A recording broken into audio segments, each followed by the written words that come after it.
గౌరవనీయులు మన నియోజకవర్గాన్ని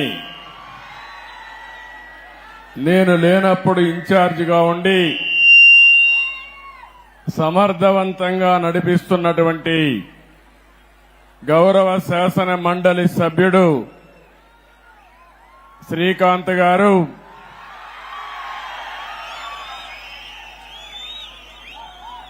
గౌరవనీయులైనటువంటి పిఎస్ మునిరత్నం గారు,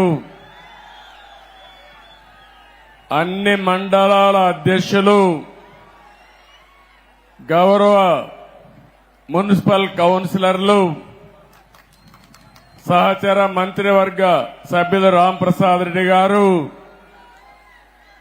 వేదిక పైన ఉన్నటువంటి నాయకులందరికీ, జిల్లా పార్టీ అధ్యక్షుడైనటువంటి, వర్షం కూడా పడతా ఉంది, శుభ సూచకం, ఆగుతుందని ఆశిస్తున్నా, వరుణ దేవుడు మన మీటింగ్ అయ్యే వరకు కరుణిస్తాడని ఆశిస్తున్నా,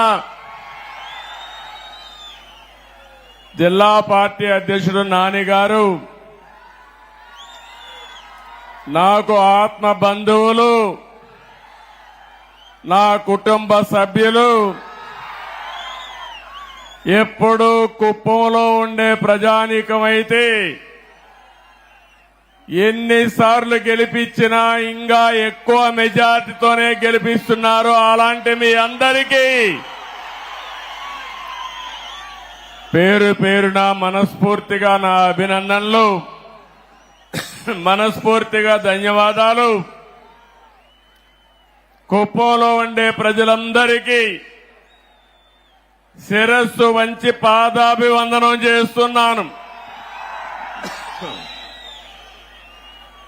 ఈరోజు ఇక్కడికి నేను వచ్చాను. చాలా ఎన్నికల్లో నేను పోటీ చేశాను. ఇది 9వ ఎమ్మెల్యే అయ్యాను. 9 సార్లు ఎమ్మెల్యే అయితే 8 సార్లు మన కుప్పం నుంచే ఎమ్మెల్యే అయ్యాను. తిరుగులేని మెజార్టీతో గెలిపించారు మీరు. నా మీద ఒక విశ్వాసం పెట్టుకున్నారు. నేను వచ్చినా రాకపోయినా ఎన్నికల్లో మేము అండగా ఉంటామని మీ నిజాయితీ నిరూపించారు. నాకు మళ్లీ జన్మ అనేది ఉంటే కుప్పం ముద్దు బిడ్డగానే పుడతాను, మీ సేవ కోసమే ఉంటాను. అలాంటి అరుదైన అనుభవం ఈ నియోజకవర్గం. ఈసారి ఎన్నికలు జరిగాయి. 164 మంది ఎమ్మెల్యేలు గెలిపించారు. వైఎస్ఆర్ కాంగ్రెస్ పార్టీని చిత్తుగా ఓడించారు. 11 సీట్లే గెలిచారు. అంటే ప్రజాస్వామ్యంలో ఎవరైనా సరే విర్ర వీగితే ఇదే గతి పడుతుందని ప్రజలు నిరూపించారని చెప్పి నేను మీ అందరికీ తెలియజేస్తున్నా. ఎట్టు చేద్దాం? కాసేపు వెయిట్ చేద్దామా?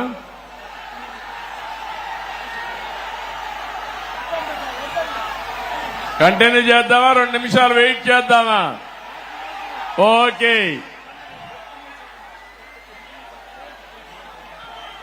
అలాంటిది మొన్న జరిగిన ఎన్నికల్లో ఒక హిస్టారికల్ ఎన్నికలు జరిగాయి.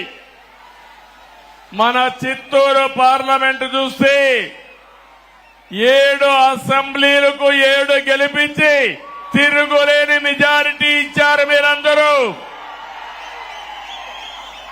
రాష్ట్రంలో 25 పార్లమెంట్లో 20 పార్లమెంట్లో 7కు 7 గెలిపించారంటే ఇది ఒక చరిత్ర. 25 పార్లమెంట్లకి 21 పార్లమెంట్లు గెలిపించారు. ఈరోజు మీరందరూ ఒకసారి ఆలోచిస్తే ఈ యొక్క వైఎస్ఆర్ కాంగ్రెస్ పార్టీ ఒక అరాచక పార్టీ. అలాంటి పార్టీని ఇంటికి పంపించడానికి తెలుగుదేశం, జనసేన, బీజేపీ జట్టు కట్టాం. 4 పార్టీలు కలిసి పోరాడాం. ఎన్డీఏలో భాగస్వాములయ్యాం. అందుకే ఈ ఎన్నిక ఒక హిస్టారికల్ ఎన్నిక అని చెప్పి కూడా నేను మీకు తెలియజేస్తున్నా. ఇంకో పక్క ఈ ఎన్నిక ద్వారా రాష్ట్ర ప్రజల యొక్క భవిష్యత్తుని తీరగా రాయబోతున్నామని మరొక్కసారి మీకు విజ్ఞప్తి చేస్తున్నాను. ఎప్పుడు కూడా నా రాజకీయానికి కుప్పం నియోజకవర్గం ఒక ప్రయోగశాల. ఇక్కడ మొట్టమొదటి ఒక కార్యక్రమాన్ని ప్రారంభించి ఆ రోజు సమైక్య ఆంధ్రప్రదేశ్ లో, తర్వాత నవ్య ఆంధ్రప్రదేశ్ లో అమలు చేశాం. ఈ రోజు కూడా మళ్లీ మీ అందరికీ హామీ ఇస్తున్నా. ఈసారి మీరు ఒక్కసారి ఆలోచిస్తే మనం ఎంపిక చేసిన ఎమ్మెల్యే అభ్యర్థులు చాలా బాగా చదువుకున్న అభ్యర్థులను పెట్టాం. యువతను తీసుకొచ్చాం. బడుగు బలహీన వర్గాలు తీసుకొచ్చాం. మహిళలకు ప్రాధాన్యత ఇచ్చాం. నిన్న కూడా మీరు చూస్తే నేను కేబినెట్ లో 17 మంది కొత్త వాళ్ళని మొదటిసారిగా మినిస్టర్లు చేసుకున్నాం. 7 మంది అయితే మొదటిసారి ఎమ్మెల్యేలు, మొదటిసారి మినిస్టర్లు. అందులో రాంప్రసాద్ రెడ్డి రాజమన రాయచోటి నుంచి మొదటిసారి గెలిచాడు. మొదటిసారి ఎమ్మెల్యేనే కాకుండా మంత్రి చేశామంటే యువతకు తెలుగుదేశం పార్టీ ఇచ్చే ప్రాధాన్యతని మరొకసారి మీ అందరికీ విజ్ఞప్తి చేస్తున్నాను. ఇంకొక పక్క బడుగు బలహీన వర్గాలకు ప్రాధాన్యత ఇచ్చాం. సామాజిక న్యాయానికి పెద్దపీట వేశాం. కుప్పం నియోజకవర్గం ఉంది. నా సామాజిక వర్గం లేదు గాని ఈ వెనుకబడిన వర్గాలే నా సామాజిక వర్గం. 40 ఏళ్లుగా గెలిపిస్తున్నారు. అందుకే రాష్ట్రంలో 8 మంది కేబినెట్ మంత్రులుగా బీసీలను పెట్టాం. ఇది ఒక చరిత్ర. 24 మందికి 8 మంది బీసీలు ఉండడం చరిత్ర అని చెప్పి కూడా నేను మీకు తెలియజేస్తున్నా.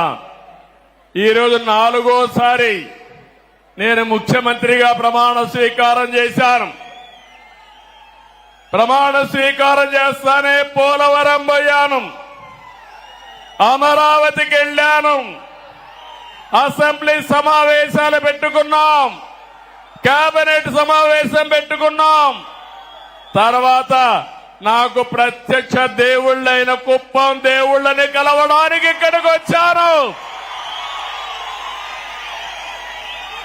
ఇక్కడి నుంచి ప్రజాక్షేత్రానికి వెళతాను.